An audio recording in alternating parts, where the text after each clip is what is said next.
అయినా కుక్కలంటే నీకు ఎందుకంత అసహ్యం? అదొక విషాద గాథ.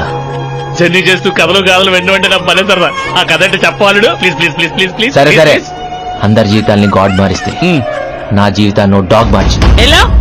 అంగె పారు. అవి నేను 5th క్లాస్ చదువుతున్న రోజులు రా. నాలో అల్లరి అనే క్యారెక్టర్ చీరుస్తున్న రోజులు కూడా అవే. ఎన్ని అదో పనులు చేసిన ఇంట్లో మాత్రం బుద్ధిమంతుల్లా బిల్డప్ ఇచ్చాడు. అందరూ నమ్మేసేవారు. బజార్కి వెళ్తే ఏదో తీసుకొచ్చే మా నాన్న ఒకరోజు యాక్సిడెంట్ లో గాయపడిన కుక్కను తీసుకొచ్చాడు. దానికి విశ్వాస్ అనే పేరు పెట్టి కట్టలో ముద్దన్నం పెట్టాడు. ఆ పేరు పెట్టి నెక్స్ట్ సెకండ్ నుంచి అది నన్ను పట్టించడం స్టార్ట్ చేసింది. దొంగతనం చేస్తావురా? వెధవ అన్నారా? వెధవ.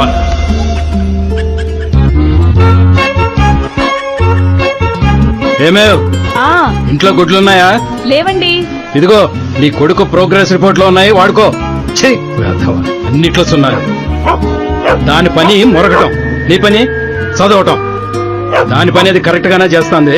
నువ్వు ఇదిగో దీన్ని చూసైనా నేర్చుకోరా. తీసుకో. ఇది నా పెద్ద కొడుకు. అవునా?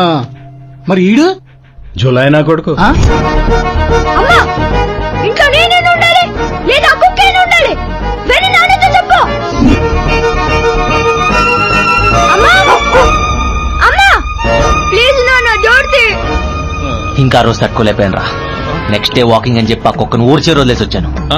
అది తెలిసింది మా నాన్న ఆ కుక్క కోసం ఎన్ని ఏరియాలు ఎత్తికిచ్చాడు తెలుసా?